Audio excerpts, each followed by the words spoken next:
अपनी जान के दुश्मन को अपनी जान कहते हैं, अपनी जान के दुश्मन को अपनी जान कहते हैं। मोहब्बत की इसी मिट्टी को हिंदुस्तान कहते हैं। यहाँ पर उपस्थित सभी को मेरा प्रणाम।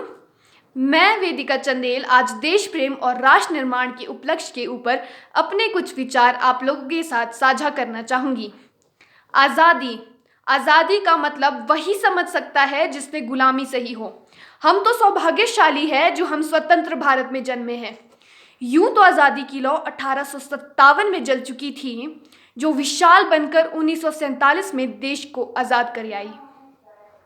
प्राचीन, मध्यकालीन और वर्तमान भारत के उदाहरणों से मैं स्पष्ट करना चाहूंगी कि जब हम फिरंगियों के फेरे में फंस गए थे तो रंग दे बसंती चोला की एक आवाज़ में टोले टोले उमड़ आते थे और उनके वंदे मातरम के नारों से खून में आने वाला 5-5 डिग्री का तूफान अंग्रेजी शासकों की जड़ों में तूफान ला देता था।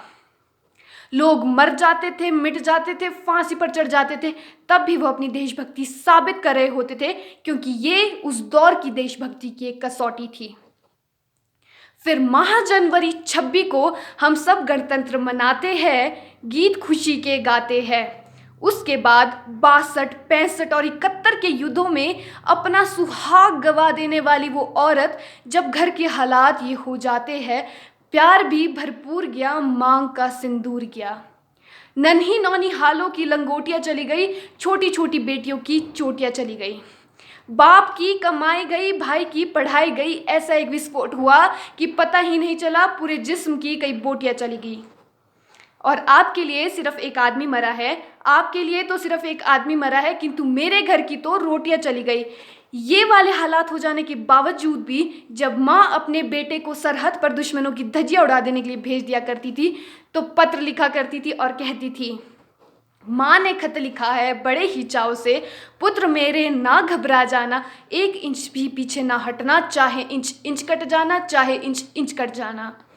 इस तरह पूरा परिवार अपनी देशभक्ति साबित कर रहा होता था, क्योंकि उस समय देश बलिदान मांगता था। उस समय देश लड़ जाने को, मिट जाने को, फांसी पर चढ़ जाने को कहता था।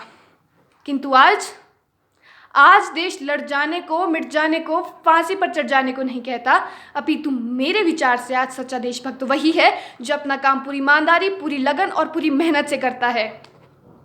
मैं नहीं मानती कि व्हाट्सएप और फेसबुक की डीपी पे 3 रंग देने से आप एक सच्चे देशभक्त हैं। और यदि आप यह कहते हैं कि साल में 2 बार तिरंगा लहरा देने से आप एक सच्चे देशभक्त हैं, तो मैं पूछना चाहूंगी, वो बच्चा जो फुटपाथ पर रहता है, नंगे पांव ट्रैफिक की छांव में तिरंगे बेच रहा होता है, क्या वो उसकी देशभक्ति है? वो उसकी देशभक्ति नहीं, वो उसकी पेट की भूख की शक्ति है जो मजबूरन उससे ये सब करा रही है। क्योंकि वो मस्जिद नहीं जानता, वो शिवालो नहीं जानता, वो मस्जिद नहीं जानता, वो शिवालो नहीं जानता। जो पेट के भूखे होते हैं वो सिर्फ भोजन के निवालों को जानते हैं, सिर्फ भोजन के निवालों को जानते हैं।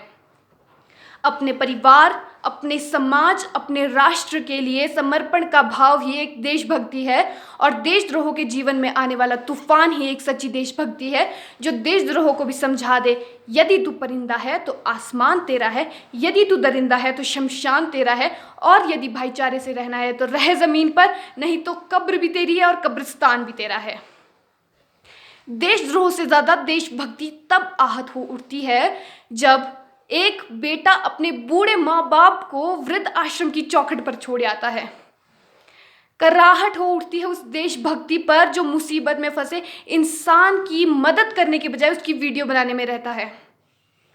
आज के इस दौर में वो युवा जिसके ऊपर जिम्मेदारियां थी अपने परिवार, अपने समाज, अपने राष्ट्र की आशाओं को बांधे रखने की, आज वो युवा 4x4 इंच की छोटी सी स्क्रीन पर अपनी कोमल उंगलियों के घर्षण मात्र से अपने भावनाओं की इमोजी भेजने में व्यस्त है।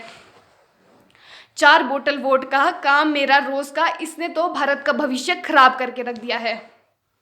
हम ऐसे समाज में जी रहे हैं जहां पत्थर की मूरत को लगते हैं 56 भोग, पत्थर की मूरत को लगते हैं 56 भोग, भूखे नंगे तड़पते सो जाते हैं लोग।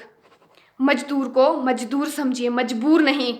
गरीब को काम दीजिए, दान नहीं। और यदि दान देने के इतने ही इच्छुक है तो जीते जी रक्तदान दीजिए, और मर जाने के बाद अंगदान दीजिए, और किसी मरते हुए को जीवन दान दीजिए। यही है सच्ची देशभक्ति और यही है सच्चा राष्ट्र प्रेम। ना सरकार मेरी है, ना रब मेरा है, और ना ही बड़ा सा नाम मेरा है।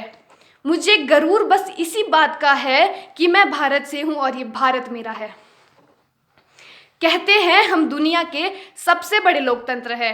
यहाँ हिंदू पैदा होते हैं, सिख ईसाई मुसलमान पैदा होते हैं, किंतु बदकिस्मती से एक सच्चा इंसान पैदा नहीं होता। मेरे विचार से नहीं है हिंदू की जरूरत, नहीं है मुसलमान की जरूरत। जरूरत है राष्ट्र निर्माण के लिए केवल एक सच्चे इंसान की, केवल एक सच्चे इंसान की। यदि सोच कर देखें तो पेड़ पौधे और शाखाएं भी परेशान हो जाए, यदि सोच कर देखें तो पेड़ पौधे और शाखाएं भी परेशान हो जाए, यदि परिंदे भी हिंदू और मुसलमान हो जाए। इन सब की जड़ है अंधविश्वास, और मेरे विचार से हमारे समाज से अंधविश्वास तब तक नहीं जाएगा जब तक कि इस देश का नागरिक मंदिरों में जा जाकर अपनी सफलता के लिए नारियल फोड़ फोड़ कर भगवान को रिश्वत लगाएगा। इस देश का शिक्षित वर्ग बिल्ली के रास्ते काट जाने पर खड़ा रह जाएगा। इस देश का नागरिक दूसरों की धन की अवहेलना करता रहेगा, अपने धर्म अपनी जाति को ऊंचा मानता रहेगा। तब तक ना तो अंधविश्वास खत्म होगा और ना ही राष्ट्र निर्माण सफल हो पाएगा। हमारी संस्कृति, हमारी सभ्यता को दुनिया ने शीश नवाया है। हमारी संस्कृति, हमारी सभ्यता को दुनिया ने शीश नवाया है, तब क्यों आस्था के नाम पर हमने अंधविश्वास फैलाया है। मेरे विचार से राष्ट्र निर्माण तब सफल होगा जब इस देश के नागरिक महिलाओं की पूजा नहीं, उनकी इज्जत करेंगे। राष्ट्र निर्माण तब सफल होगा जब स्वच्छता अभियान में केवल सरकार ही नहीं अपितु सड़क पे चलने वाला हर एक नागरिक हाथ बटाएगा, स्वच्छ भारत स्वस्थ भारत को दिल से अपनाएगा।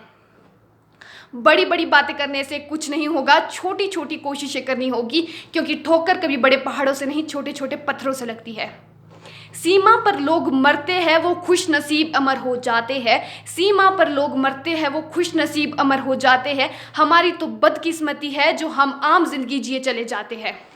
और मैं सल्यूट करना चाहूंगी सरहद पर दिन रात खड़े हमारी रक्षा के लिए उन जवानों को, इस देश की पुलिस प्रशासन और किसानों को, और इस देश के हर उस नागरिक को जो अपना काम पूरी ईमानदारी, पूरी लगन और पूरी मेहनत से करता है, जिनके बगैर राष्ट्र निर्माण की कल्पना करना भी असंभव है। मैं भारत की बेटी आज पूरी जिम्मेदारी के साथ ये कहती हूँ कि राष्ट्र निर्माण तब सफल हो पाएगा जब हम सब, मैं आप हम सब मिलकर हाथ बटाएंगे, क्योंकि हमारी देश की जिम्मेदारी नहीं है हमें आगे ले जाने की, हमारी जिम्मेदारी अपने राष्ट्र, अपने देश, अपने वतन को आगे ले जाने की। तो अंत में सिर्फ मैं यही कहना चाहूँगी, मेरा भारत महान था, महान है, महान रहेगा। मेरा भारत महान था, महान है, महान रहेगा। हो गए हौसले बुलंद सबके दिलों में, तो एक दिन पाकिस्तान भी जय हिंद कहेगा। अरे पाकिस्तान ही क्यों, सारा जहां जय हिंद कहेगा, क्योंकि सारे जहां से अच्छा ये हिंदू सीता हमारा, हम बुलबुले हैं इसके, ये गुल सीता हमारा। देशभक्तों ने हमारे भारत को स्वतंत्र किया है, देशभक्तों ने हमारे भारत को स्वतंत्र किया है। कोई पूछे कौन हो तो गर्व से कहेंगे भारतीय है हम। धन्यवाद। जय हिंद, जय भारत।